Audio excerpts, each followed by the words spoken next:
आज हमने unit number 2 का सेकंड पार्ट पढ़ना है, जो कि है इकोसिस्टम। इकोसिस्टम क्या होता है? किसी भी ऑर्गेनिज्म के इर्द गिर्द मौजूद तमाम लिविंग और नॉन लिविंग कंपोनेंट्स, ठीक है, लिविंग और नॉन लिविंग कंपोनेंट्स जो हैं वो मिलकर उस ऑर्गेनिज्म का इकोसिस्टम बनाते हैं। बिल्कुल ऐसा ही है जैसे हमने एनवायरनमेंट के बारे में पढ़ा। एनवायरनमेंट में भी लिविंग और नॉन लिविंग थिंग्स जो हैं वो एक ऑर्गेनिज्म का एनवायरनमेंट बनाती थी। लेकिन यहाँ पर फ़र्क क्या है? फ़र्क ये है कि इकोसिस्टम के अंदर जो लिविंग और नॉन लिविंग थिंग्स हैं वो एक दूसरे के साथ ताल्लुक़ रखती हैं, इंटरेक्ट करती हैं। हर एक non living thing living things के जो ज़िंदगी है उसको मुतासिर करती है, ठीक है, उसके एनवायरनमेंट को, उसकी लिविंग हैबिट्स को, उसकी हर एक चीज़ को मुतासिर करती है। जबकि जो एनवायरनमेंट है उसमें नॉन लिविंग थिंग्स का डायरेक्टली लिविंग थिंग पर कोई असर नहीं होता। Ecosystem biotic component need to interact with abiotic components to carry out their life processes.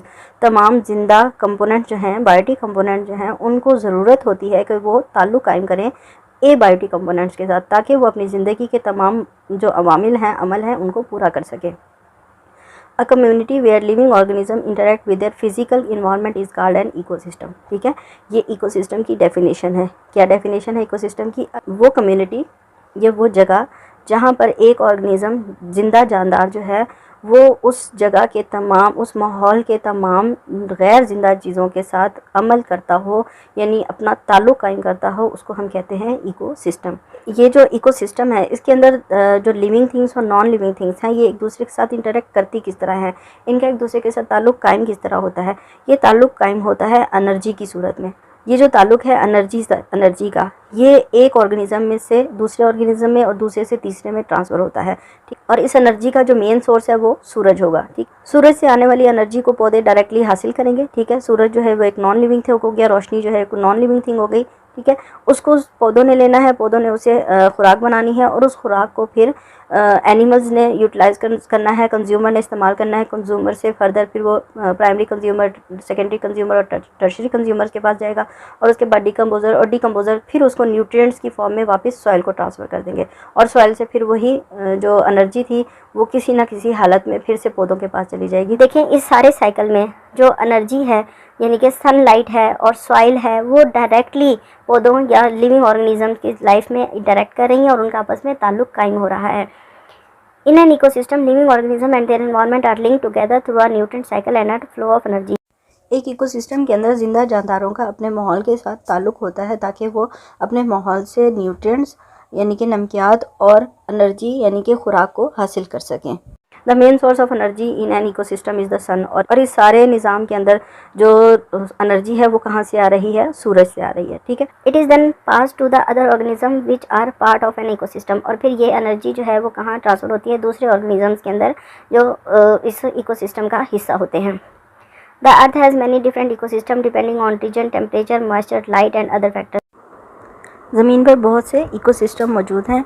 हर एक इकोसिस्टम दूसरे से अपने इलाके, दर्जा हरारत, नमी के तनासुब, रोशनी और बहुत सारे दूसरे फैक्टर्स की वजह से मुख्तलिफ होता है।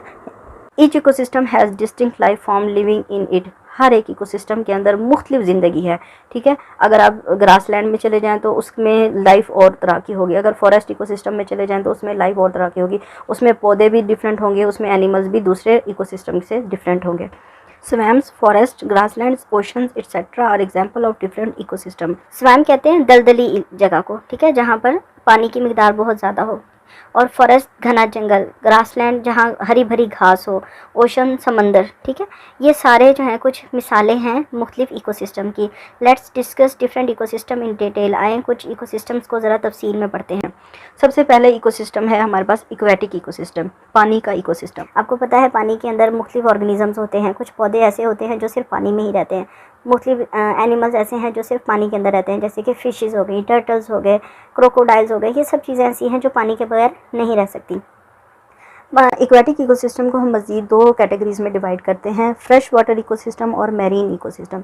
फ्रेश वाटर इकोसिस्टम क्या होता है कि ताज़ा पानी का इकोसिस्टम, यानी कि जहाँ पर जो पानी है वो फ्रेश है। फ्रेश का मतलब ये है कि जैसे आपके दरिया हैं, नदी नाले हैं, इनके अंदर जो पानी है वो फ्रेश वाटर है, ठीक है, रनिंग वाटर है। इसमें नमकियात की मिकदार कम होगी। जो दूसरा इकोसिस्टम है वो मैरीन इकोसिस्टम है। मैरीन इकोसिस्टम से मुराद समंदर का पानी, ठीक है, जिसमें नमकियात बहुत ज़्यादा होते हैं, नमकीन पानी, साल्टेड सॉलिड वाटर, उसको वो जो है ना ओशन या मैरीन इकोसिस्टम कहलाता है। ठीक है, दोनों में रहने वाले जानवर एक दूसरे से मुख्तलिफ होंगे, दोनों की जो निज़ाम होगा वो एक दूसरे से मुख्तलिफ होगा, दोनों में नमकियात की मिकदार एक दूसरे से मुख्तलिफ होगी। The vastness of an aquatic environment can be realized by the fact that almost 70% of the earth is covered by the water. Aquatic ecosystem की जो बड़ाई है या वसअत है, इसका अंदाज़ा आप इस बात से लगा लें कि जो हमारी ज़मीन है वो तकरीबन 70% पानी से भरी हुई है। ठीक है, An aquatic ecosystem is divided into marine, sea and oceans and freshwater ponds, rivers, streams, ecosystem। ठीक है, हमारा जो पानी का निज़ाम है उसको हम दो कैटेगरीज में डिवाइड करते हैं। फ्रेश वाटर इकोसिस्टम क्या है? Water bodies such as ponds, rivers, streams and lake much make up fresh water ecosystem.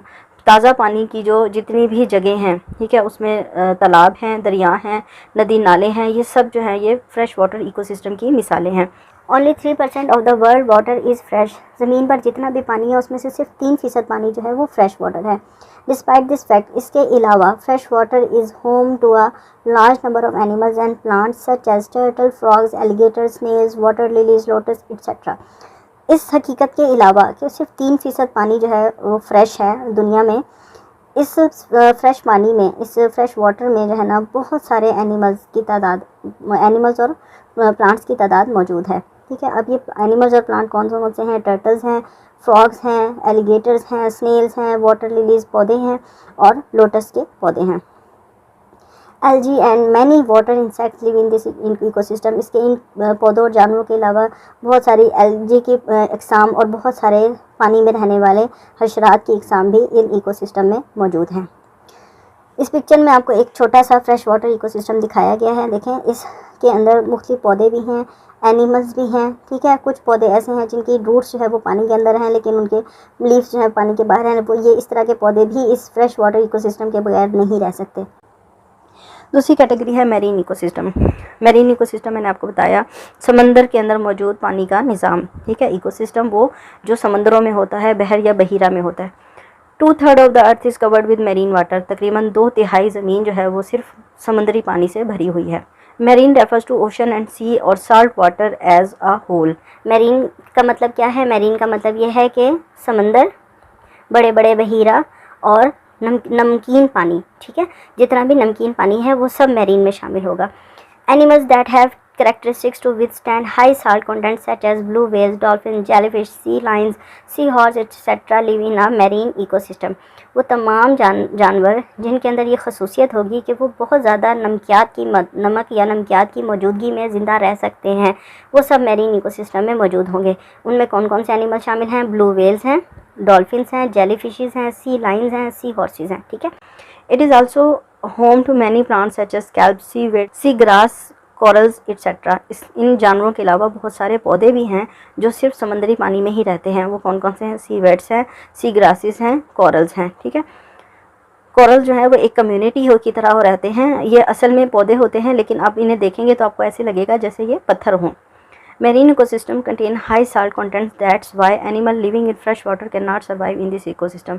जो समंदरों का पानी है ना, समंदरी जो निज़ाम है, इसके अंदर नमकियात की बहुत ज़्यादा मिकदार होती है। समुद्री पानी हमेशा खारा होता है और नमकीन होता है, इसीलिए वो जानवर या वो पौधे जो फ्रेश वाटर में रहते हों, ठीक है, वो कभी भी मैरीन इकोसिस्टम में ज़िंदा नहीं रह सकते। उसके बाद हमारे पास है डेजर्ट इकोसिस्टम, सहरा का इकोसिस्टम। ठीक है, सहरा में सिर्फ रेतली नहीं, बहुत सारे ऐसे सहरा भी हैं जिनके अंदर पहाड़ियाँ होती हैं छोटी छोटी और उनके अंदर रॉक्स होती हैं। ठीक है, बड़े बड़ी चट्टानें होती हैं, वो भी सहराओं में शामिल होते हैं।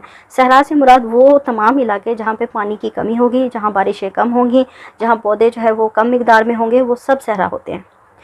Deserts are sandy and rocky places with little rainfall due to which most plants cannot survive in a desert ecosystem। ठीक है, सहरा क्या है? सहरा ज़्यादातर रेतले या फिर पथरीली जगह होती हैं जहाँ पर पानी बारिशें बहुत कम होती हैं और उनकी वजह से पौधे और जानवर वहाँ पर ज़िंदा नहीं रह सकते। Normally deserts are very hot during the day but become cold at night. आमतौर पर जो सहरा हैं वो बहुत ज़्यादा गर्म होते हैं दिन के टाइम और रात को बहुत ज़्यादा ठंडे हो जाते हैं। Some organisms like camels and cactuses have the ability to survive with little water in desert ecosystem. बहुत सारे ऑर्गेनिज्म जानदार जो हैं वो इस डेजर्ट इकोसिस्टम में रह सकते हैं, जैसे कि कैमल और कैक्टस प्लांट्स क्योंकि इनके अंदर एबिलिटी होती है कि ये थोड़ी मिकदार में पानी के साथ भी ज़िंदगी गुजार सकते हैं। Camels can store water and food in their humps, whereas cactus have a waxy layer on their leaves that prevent the evaporation of water from the leaf. जो ऊँट है वो क्या करता है, वो अपने हम के अंदर मैदे के ऊपर एक छोटा सा इनके पास थैली होती है जिसके अंदर ये अपना पानी और खुराक जो है वो लंबे अरसे तक स्टोर रख सकते हैं। जबकि जो पौधे हैं कैक्टसेस, इनके अंदर क्या खसूसियत है कि इनके ऊपर ना एक वैक्स की लेयर होती है। इनके पत्तों के ऊपर, एक पत्तों पर भी और स्टेम पर भी एक वैक्स की लेयर होती है। ये वैक्स की लेयर इनके जो लीव्स हैं ना, या पत्ते हैं या बॉडी है, इसके ऊपर से ज़्यादा पानी के बुखारात बनने से रोकती है और पानी को ज़ाया होने से बचाती है। इसका मतलब ये है कि जो डेजर्ट इकोसिस्टम के ऑर्गेनिजम्स हैं उनके अंदर ये एबिलिटीज़ होती है कि वो अपनी खुराक और पानी को ज़ाया होने से भी रोकते हैं और ज़्यादा लंबे अरसे तक उसको स्टोर रखने की खसूसियत रखते हैं। अगला इकोसिस्टम है हमारे पास ग्रासलैंड इकोसिस्टम। के नाम से ही आपको अंदाज़ा हो रहा होगा कि ये घास का इकोसिस्टम होगा। Grasslands are area of land with many grasses and herbs. Grasslands क्या है, ये वो ज़मीन है जहाँ पर बहुत ज़्यादा घासें और हर्ब्स मौजूद होती हैं, छोटे छोटे पौधे मौजूद होते हैं। Since the majority of plants are grasses here, they do not need a lot of water. अगरचे यहाँ पर जो है ना बहुत सारे पौधे और घासें मौजूद होती हैं, लेकिन फिर भी इनको जो है ना बहुत ज़्यादा पानी की मिकदार की ज़रूरत नहीं होती। This area receive more rainfall than desert but less than forest. ये वो इलाके हैं जहाँ पर बारिशें जो है वो सहराई इकोसिस्टम की निस्बत तो ज़्यादा होती हैं, लेकिन जो फॉरेस्ट इकोसिस्टम है उससे कम होती हैं। ठीक है, फॉरेस्ट इकोसिस्टम में ग्रासलैंड इकोसिस्टम की निस्बत बारिशें ज़्यादा होती हैं। Grassland are vegetative land that are used as pasture for grazing and growth of cereal crop. Grassland कुदरती तौर पर वो ज़मीन है, वो जगह है जहाँ पर चरने वाले जानवरों के लिए चारा उगाया जाता है या फिर वहाँ पर अजनास बोई जाती हैं, जैसे गंदम, दालें, चावल, इस तरह की चीज़ें। Most animal that eat plants and grasses live here such as zebra, kangaroos, giraffes etcetera. बहुत सारे एनिमल्स जो हैं जो सिर्फ पौधे खाते हैं या घास खाते हैं वो यहाँ पर रहते हैं, जैसे कि ज़ेब्रा, कैंगरू और जिराफा। Some other animals such as lion, cheetah, snakes, etc. also live in grassland ecosystem. जो दूसरे जानवर हैं यानी कि हमारे जो कार्निवोर्स हैं जैसे कि लाइन, चीता, स्नेक, जिन्होंने हमारे हर्बीवोर्स को खाना है, वो भी इस इकोसिस्टम में मौजूद होते हैं। These are homes to many plants such as cornflowers, sunflowers, etc. and a huge variety of grasses. ये वो जगह हैं जहाँ पर हमें बहुत सारी किस्मों के पौधे मिलते हैं, जैसे कि कॉर्नफ्लावर मिलता है यहाँ पर, सनफ्लावर मिलता है हमें यहाँ पर, और इसके अलावा बहुत सारी घासों की अक़साम हमें इन जगहों पर मिल जाती हैं। Some thorny plant such as acacia also grow here. कुछ जो है कांटेदार पौधे भी, जैसे कि इकेशिया एक कांटेदार पौधा है, ये भी आपको यहाँ पर मिल जाएगा। Due to its thorn animal do not eat them so they survive and flourish there. अब इस पौधे का काम क्या है कि बाकी जो पौधे हैं ना जिन पर कांटे मौजूद नहीं होते उनको तो सभी एनिमल खा लेते हैं, तो ये जो पौधा है इसको ज़्यादातर जानवर इसलिए नहीं खाते क्योंकि इसके ऊपर कांटे होते हैं। तो इसका मतलब ये है कि ये वहाँ पर ज़्यादा लंबे अरसे तक सर्वाइव करते हैं या ज़्यादा ग्रो करते हैं, जिससे इस इलाके की जो खूबसूरती है वो बरकरार रहती है। इसके बाद अगला इकोसिस्टम आता है हमारे पास फॉरेस्ट इकोसिस्टम। फॉरेस्ट इकोसिस्टम क्या है, ये वो इकोसिस्टम है जहाँ पर रेनफॉल अच्छी होगी, यानी कि बारिशों की मिकदार अच्छी होगी। यहाँ पर बारिशें जो है वो ग्रासलैंड इकोसिस्टम की निस्बत ज़्यादा होंगी और यहाँ पर पौधे और जानवरों की ज़्यादा अक़साम मौजूद होगी और इन पौधों और जानवरों के लिए एनवायरनमेंट और माहौल जो है वो बहुत अच्छा होगा। This area are covered with large trees and vegetation. ये वो एरियाज़ हैं जो बड़े दरख्तों और सब्ज़ी से ढके हुए होते हैं। They can be found in most part of the world. ये दुनिया के ज़्यादातर हिस्सों में पाए जाते हैं। They use large amount of carbon dioxide to make their food and clean the environment. ये क्योंकि बड़े बड़े जंगलात होते हैं तो इनमें कार्बन डाइऑक्साइड की मिकदार ज़्यादा चाहिए होती है पौधों को, और वो पौधे इस कार्बन डाइऑक्साइड को ज़्यादा इस्तेमाल करते हुए ज़्यादा खुराक बनाते हैं और इस तरह हमारे माहौल को साफ़ करते हैं। They release oxygen, a gas important for living things. ये जो पौधे हैं जब ये कार्बन डाइऑक्साइड इस्तेमाल करते हैं, अपनी खुराक बनाते हैं, तो उसके नतीजे में ये ज़्यादा से ज़्यादा ऑक्सीजन हवा को देते हैं, जो कि तमाम जिंदा जानदारों के लिए बहुत अहम होती है। Besides, forests are the habitat of many kind of animals such as foxes, lions, raccoons and chimpanzees. Carbon dioxide इस्तेमाल करने और ऑक्सीजन को पैदा करने के अलावा जो फॉरेस्ट है ना, जंगलात हैं, ये बहुत सारे जानवरों का घर हैं, जैसे कि फॉक्सेस के लिए, लोमड़ी के लिए, लाइन के लिए, रैकन के लिए और चिंपैंजी के लिए। ठीक है, Forests provide a variety of homes to different animals. For example, lion and bears live in dens. Monkey lives on trees and their branches. Birds and honeybees live in the tree. जो जंगलात हैं ये मुख्तलिफ जानवरों को मुख्तलिफ किस्म के घर मुहैया करते हैं। जैसे कि कुछ जानवर जो है वो गहरे जंगल के बीच में नीचे रहते हैं, कुछ जो है वो दरख्तों के ऊपर बैठे रहते हैं, कुछ जो है वो दरख्तों की टहनियों पे होते हैं। तो इस तरह हर एक जानवर मुख्तलिफ किस्म के हैबिटेट के अंदर रह सकते हैं। जैसे कि उन्होंने बताया कि जो शेर है और जो भालू है वो घने जंगल में छुप के यानी कि झाड़ियों के बीच में रहते हैं। जो बंदर हैं वो दरख्तों के ऊपर रहते हैं या उनकी टहनियों पे रहते हैं। जो परिंदे हैं या शहद की मक्खी है वो दरख्तों के ऊपर रहती है। तो इस तरह हर एक जानवर के लिए मुख्तलिफ किस्म का निज़ाम यहाँ पर मौजूद है, मुख्तलिफ किस्म का घर यहाँ पर मौजूद है।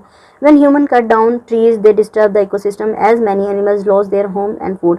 जब इंसान जो है ये इन जंगलों को और इनके दरख्तों को काटते हैं तो ये जो इकोसिस्टम है ना, जो ये निज़ाम चलता है वो इसको डिस्टर्ब कर देते हैं, इसको तबाह कर देते हैं और बहुत सारे जानवरों का घर और खुराक ख़त्म हो जाती है। ठीक है, इसके बाद हमारा अगला इकोसिस्टम है पोलर इकोसिस्टम। पोलर इकोसिस्टम क्या है? पोल्स। हमारी जो ज़मीन है वो बैजवी है।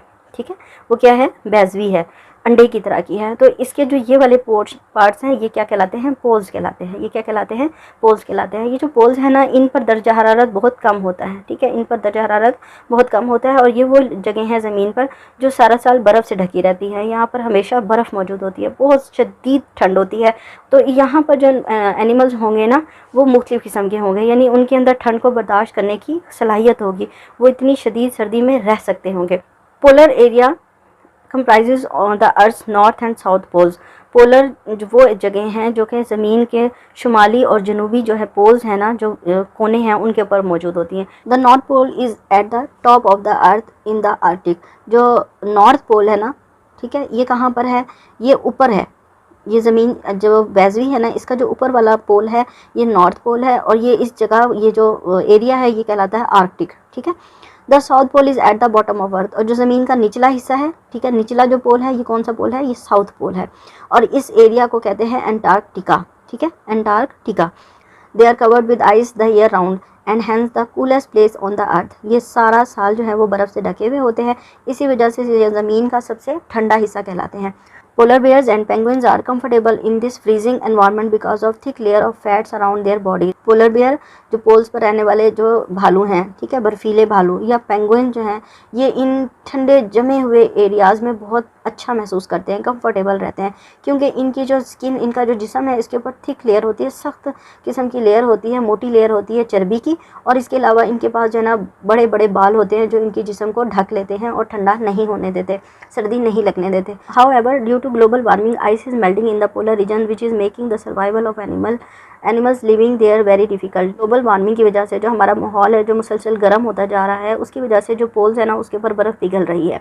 इस बर्फ़ के पिघलने से जो ये एनिमल्स थे जो इन ठंडे बर्फीले एरियाज़ में रहते थे उनकी ज़िंदगी अब मुश्किल होती जा रही है। यहाँ पर साइंस टिडबिट में वो आपको बता रहे हैं कि जो फॉरेस्ट इकोसिस्टम है उनके अंदर जो मेन डिकम्पोजर्स हैं वो कौन से हैं? वो फंजाई हैं। ठीक है, एक्टिविटी क्या है? What special characteristics do the following animals and plants have that allow them to survive in the Arctic. ये कुछ एनिमल्स के नाम आपको दिए हैं, आपने इनको देखना है और इनके हर एनिमल के साथ आपने लिखना है कि इनके पास क्या खसूसी चीज़ है, क्या ऐसा करैक्टरिस्टिक्स है जिसकी वजह से ये अपने इलाके में बहुत अच्छे से सर्वाइव करते हैं आर्कटिक एरियाज़ में। Snowy owl, polar bear, walrus, lichens, salmons, Arctic foxes, ये सारे वो एनिमल्स हैं जो पोलर एरिया में रहते हैं। आपने इनके करैक्टरिस्टिक्स लिखने हैं कि इनके पास कौन सी ख़ास चीज़ें हैं, जैसे कि इनके पास फैट्स हैं, इनके पास बड़े बड़े बाल हैं, ठीक है, और कुछ एनिमल्स इस तरह के भी हैं जो लंबे अरसे तक लंबी नींद करके अपने आप को छुपा के रखते हैं ताकि वो ज़्यादा से ज़्यादा सर्दी से बच